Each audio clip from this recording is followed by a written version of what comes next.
we're talking about how to love an ADHD person today. And you know me, I like to be a bit festive, and we have Valentine's Day coming up this Saturday. And so, there's that saying, right? You teach people how to treat you. And like, I don't know, I was thinking about love and how with love, like we can love somebody, but to really truly love somebody, it's loving them in the way they want to be loved, right? So if you just let's say, oh, I love this person, and you tell them all the time and you're with them all the time, but really like they need space sometimes, then you're loving them in the way that you want to love them, but maybe not the way they want to be loved. Maybe they want a little bit more space. And that's like really true selfless love, right? Is to love someone in the way they want to be loved and to learn who they are and how they want to receive that and what feels like love to them. Because for one person, telling you love them all the time might be amazing. And for another person, that might feel too much, or for one person, holding hands is amazing. And another person, that's a sensory thing. Learning how to love an ADHD person, I thought was a really cool theme. And so this is something that if you have a partner on the call or a family member or a coworker or, whatever, this is a lot of core things that are helpful for us. Or if you're on the call for yourself, this is potentially going to highlight some things that you can then teach people around you of how you'd like to be loved. And what a wonderful thing to feel love and to give love in the way we want to receive it and the way that people we care about receive it.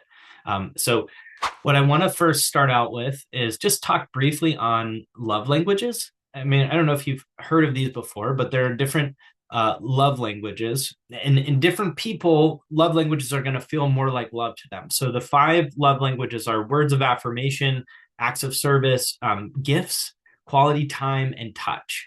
And so for one person, acts of service makes them feel loved and getting gifts.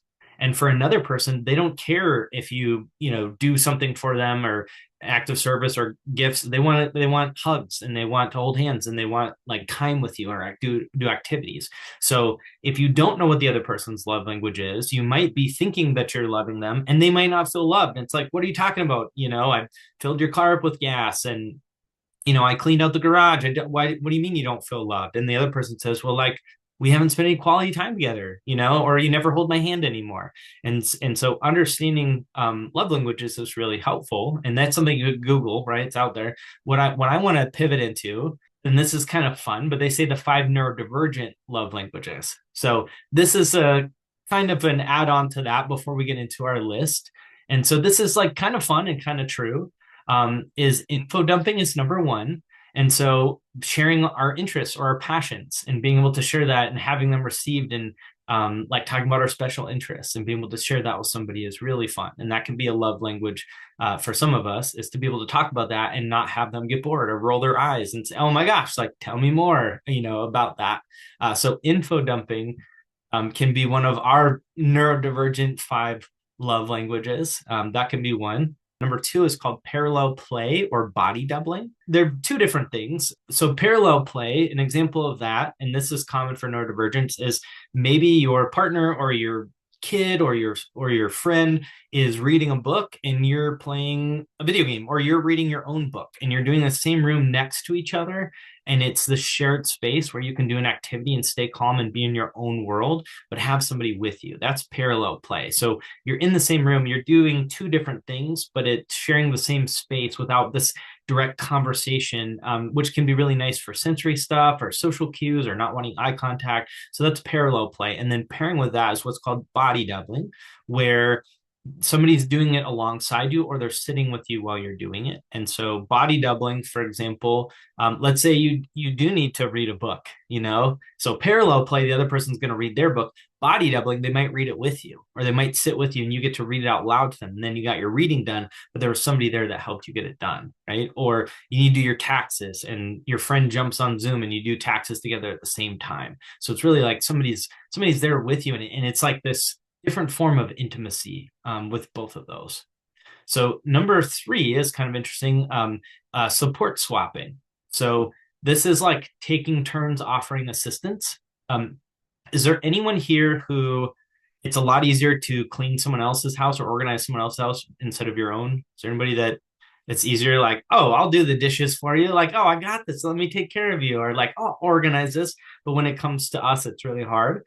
Support swapping, and that could be if you're neurodivergent and you swap and do things for each other, or this is almost, or just maybe something's really hard for you, like cooking dinner, or like calling the dentist to set an appointment, and the other person does it for you, and that can be a really like sweet thing, or maybe just reminding you, but it's helping with a task, or just being there, or sharing in that. The other one, this is number 4. It's called deep pressure.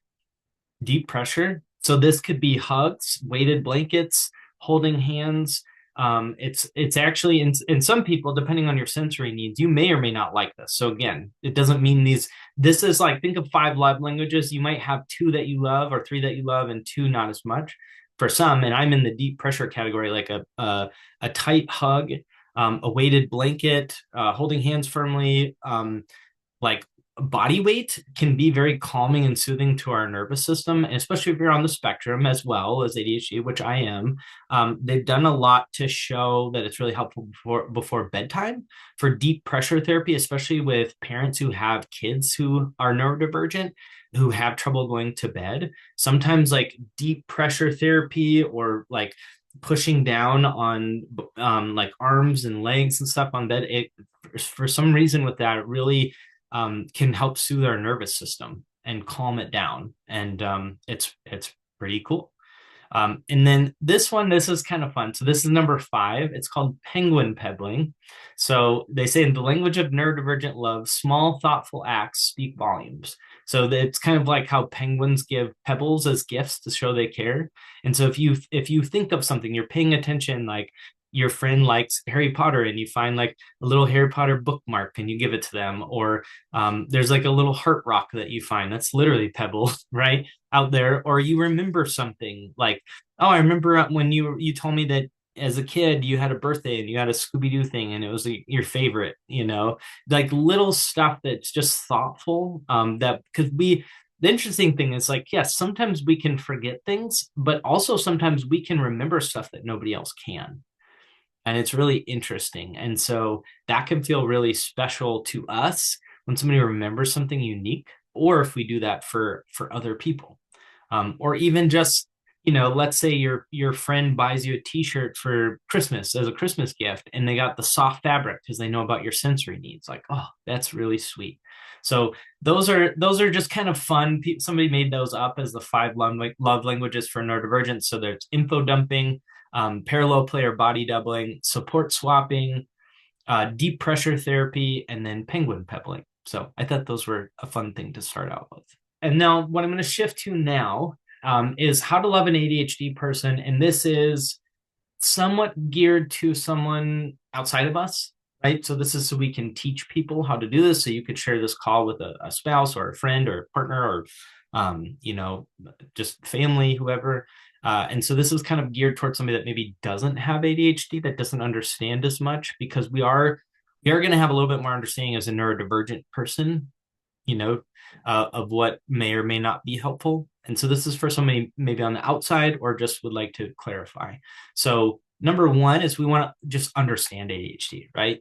And understand it's not laziness. It's not a motivation issue. It's not that we don't care, or we're immature, or we have trouble focusing. It's really like a difference in how our brain is formed, our chemistry, how dopamine is regulated, the size of our amygdala. I mean, there's so many different things. And so it's more about emotion regulation, and it's interest based. Our brain is a interest based nervous system. It's not important based.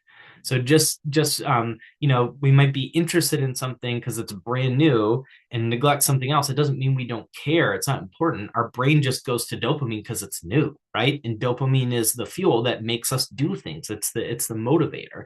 And we have weaker impulse control. So we're going towards that thing that creates dopamine, even if it's not as important, and someone else might feel offended if they don't understand that.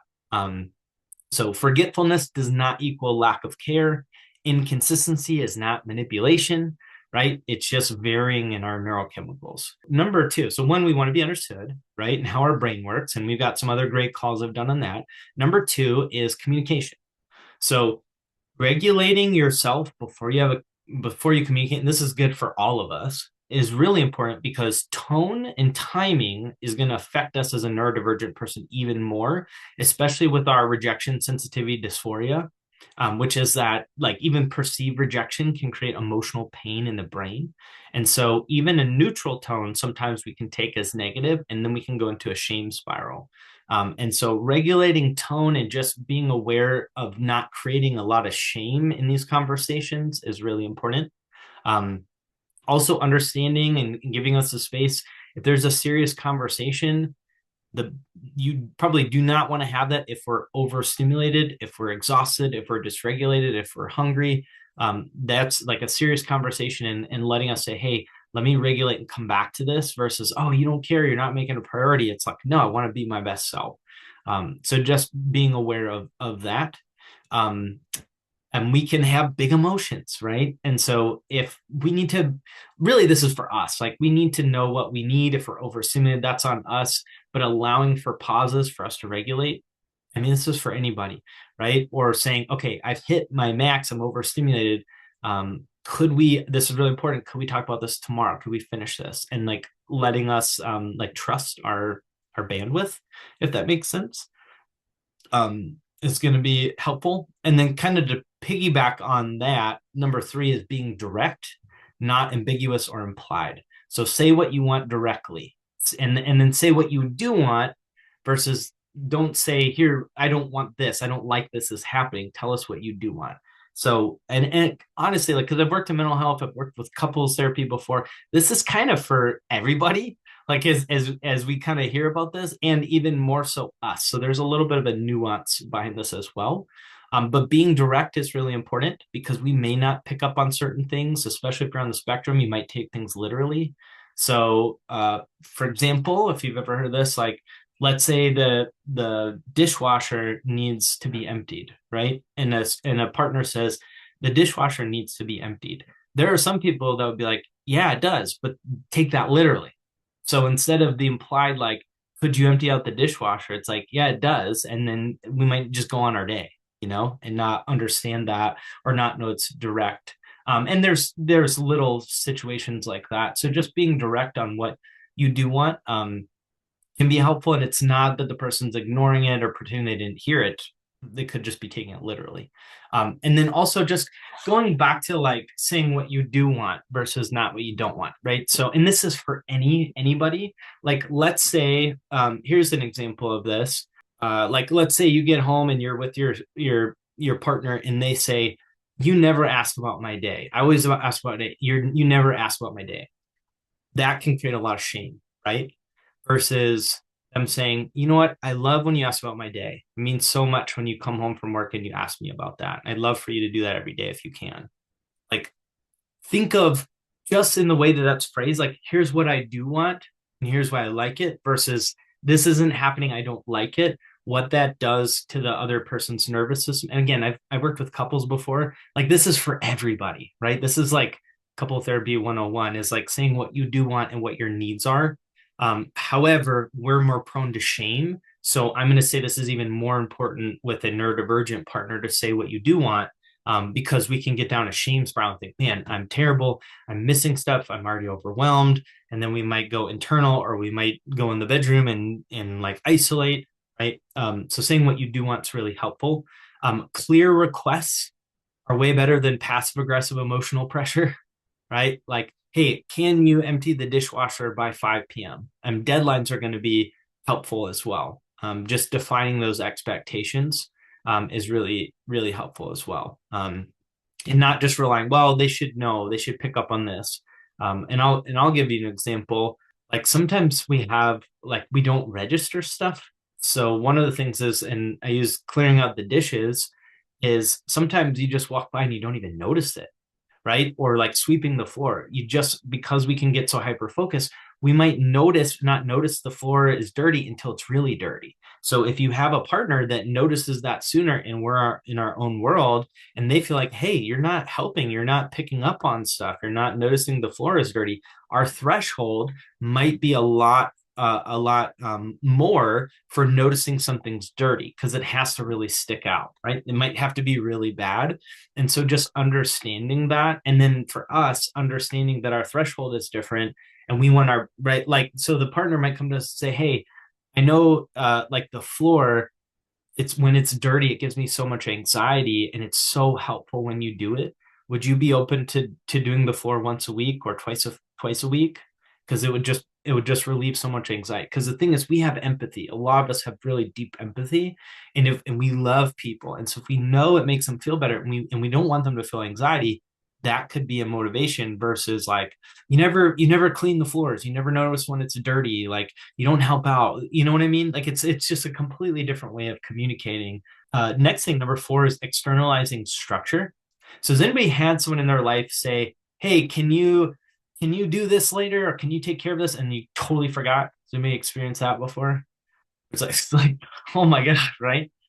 Right. And in the moment, we're like, yes, totally, I'll remember that. And it's like, boop, gone. So externalizing structure is really helpful. And this is, I don't have a girlfriend right now, but when I did have a very serious one and we lived together, it just didn't work out, right? But what we did have, because she didn't have ADHD, we had like a marker board on the fridge.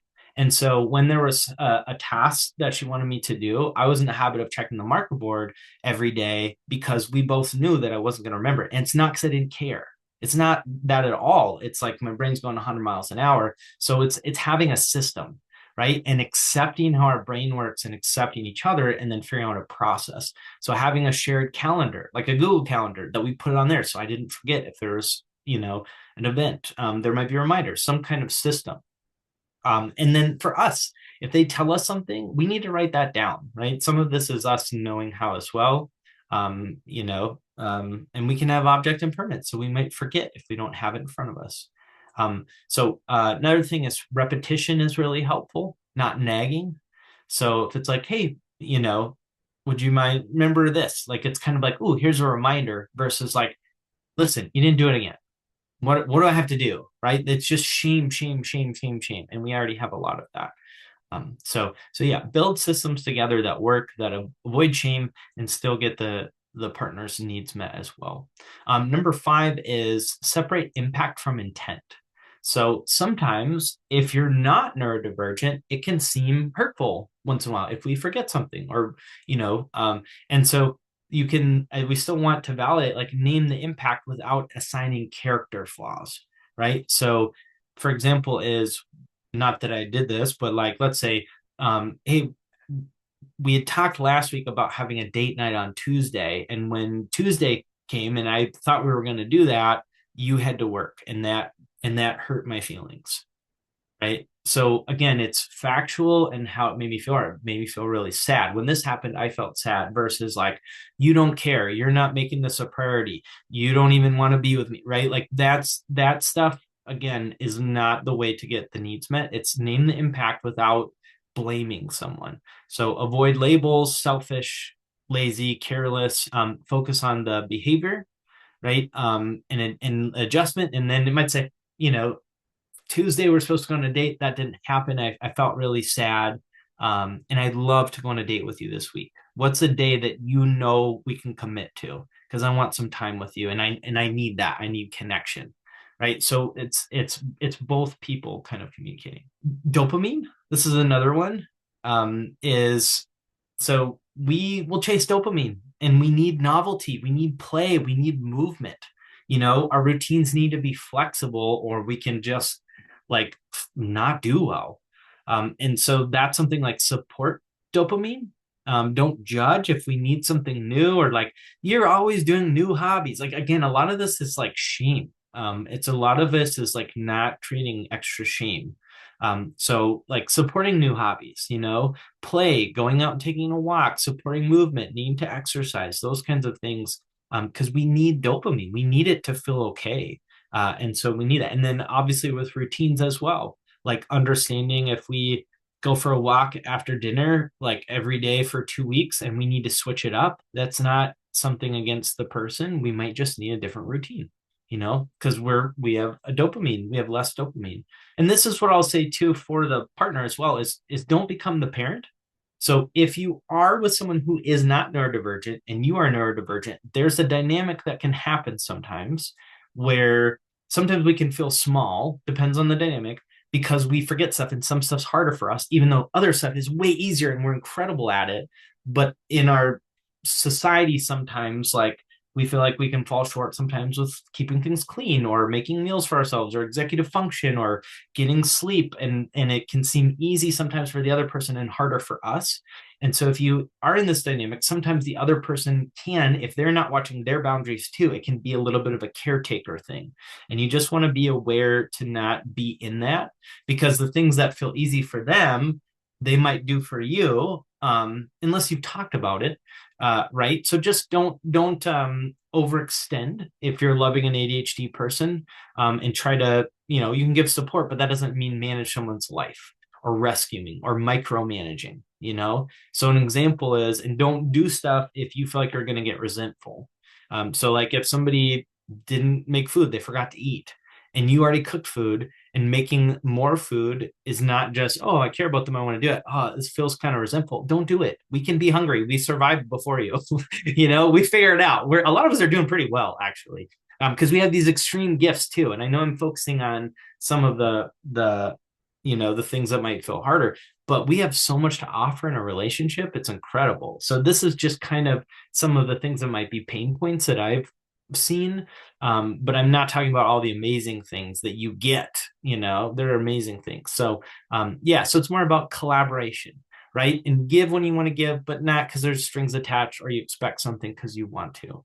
And don't rescue us. Like, we'll figure out a system, right? If we're hungry multiple nights in a row, then maybe we get a meal service, or maybe we figure out something quick to eat. So don't enable stuff, but give support when you want to. Number 9 is respect hyperfocus. So hyperfocus is powerful. Somebody have that where you just can get lost in something and focus on something. Like, it's like we get lost in it, right? We forget the world exists sometimes, or we forget there's other things, and it's incredible, and it's really powerful. And so understanding, getting disrupted when we're hyper focused can cause irritation and be really difficult and throw us off. And so not interrupting when there's a hyper focus, unless you need to interrupt for something, but just honoring that hyper focus, because that's when we get a bunch of work done. That's why we're real estate agents. That's why we're selling houses and doing well, maybe paying for the house we're in for our family, because of that. So yeah, don't interrupt unless necessary, or the building's on fire, or there's plans. And then the other thing that hyper focuses transitions. So sometimes, having understanding, we can have trouble transitioning in and then out of things. And so help with that is really nice. So let's say you're in work mode, right? And we're real estate agents, so we're entrepreneurs, and we're on it, and it's fast paced, boom, boom, boom, boom, boom. And then we come home, and sometimes it's hard to transition into the slower pace. It takes a while. So if your love language is quality time or touch, maybe they rub your shoulders, and it helps your nervous system calm down. It transitions you into home life, or a big hug, something like that. So that can be really helpful. And then again, just our energy levels, right? We might have hyper focus for a week or two, and we're on it, and then we crash. So they can be, it's kind of a brain of extremes, right? We can have high energy, low energy. And so just understanding that. So yeah, protect your own needs as a partner, right? Make sure you have your own boundaries, that you ask for what you need and you take care of what you want. And we don't want everything depending on you. So yeah, ask for what you need, vice versa. Make sure it's equal. Don't get into caretaking mode. And then also measure like progress, not perfection. So look overall. Maybe it's 2 step forwards, 1 step back. But what matters is like, just that it's growing, right? Some things might take a little bit longer, the basic stuff for us to do. Yet we have this specialized brain that's like 10 miles ahead of people who don't have ADHD. So I think really focusing on what we do well is really important. And like pointing out like wins and compliments, because we can be so hard on ourselves, right? We've got mega messages for our whole lives. And so pointing out what we're doing well, what our gifts are, what our compliments are, the things that we're doing that make you feel loved, the things we're doing right. Like, if you do that, oh my gosh, you can help rewire our brain. Have a wonderful, beautiful day, everybody. Take care. Thanks for being here.